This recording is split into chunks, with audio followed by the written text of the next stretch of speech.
Linda Carter had always believed that her greatest success wasn't her career, her savings, or even the house she managed to buy after her divorce. It was her son, David. He was the reason she worked late nights and skipped vacations. Every sacrifice she made, every extra shift she took at the hospital was for him. For years, it was just the two of them against the world.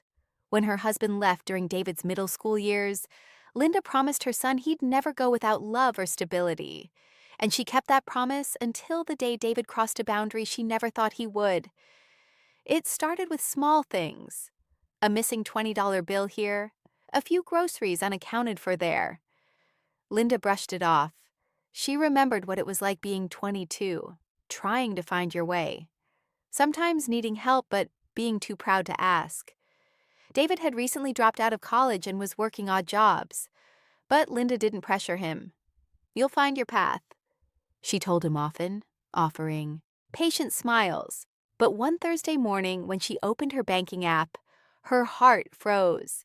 A $3,000 transfer had been made from her account to someone named Tasha M. Linda didn't recognize the name. Her first thought was that it was a bank error. Her second was fear. She called the bank immediately, pacing in her small kitchen as the representative pulled up her records. "Ma'am," the woman on the phone said gently, "it looks like this transfer was made from your online account. Same login, same device." Linda felt her stomach drop. My device." "Yes, ma'am, an iPhone. The same one that accessed your account last week." Linda's heart pounded. There was only one other person who sometimes used her phone, David. That evening when David came home, Linda tried to stay calm. He looked tired but cheerful, tossing his jacket on the couch and opening the fridge. "Hey, Mom, what's for dinner, David?" she said, voice trembling. "We need to talk." He froze at her tone. When she mentioned the missing money, his eyes flickered just for a second. That tiny hesitation told her everything. "Mom, I can explain," he said quickly, but the words tumbled out like excuses. He owed a friend money. He was planning to pay her back.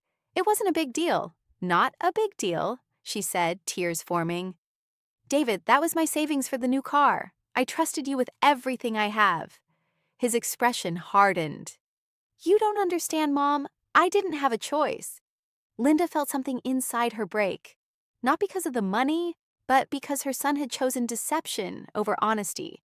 She told him she needed space. He left that night, slamming the door behind him. The next few weeks were silent. Linda went to work, cooked for one, and stared at the empty chair at the dining table. Nights were the hardest. She kept replaying his words, wondering where she went wrong. Had she been too lenient, too trusting? One Sunday, she attended church, a place she hadn't been in months. The pastor spoke about forgiveness, about how holding on to pain poisons the soul. Linda listened quietly, tears streaming down her face. She realized she missed her son. Not the man who lied, but the boy who once ran to her after every little victory. So, she wrote him a letter. It wasn't about money. It was about love. "Dear David," she wrote, "I raised you to be honest, even when honesty hurts. I can forgive mistakes, but I can't forgive silence. Please come home. We can fix this together." 2 days later, she heard a knock at the door. When she opened it, David stood there, eyes red, face weary. He looked smaller somehow. He handed her a check. "It's not much, Mom, but it's a start. I'm sorry." She didn't take the check. She stepped forward and hugged him tightly. "It's not about the money, sweetheart," she whispered. "It's about you coming home." In the months that followed, David got a steady job at a repair shop. He moved back in, helping with groceries and yard work. They rarely spoke about the betrayal, but something new grew between them. An honesty that hadn't existed before. One spring afternoon, Linda suggested they plant a tree in the backyard.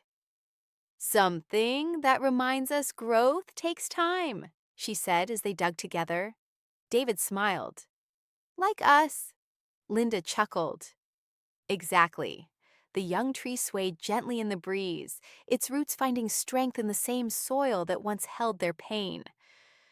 Because sometimes the hardest boundaries to rebuild are not fences or doors, they're trust and love. But when a heart truly forgives, even broken bonds can grow again.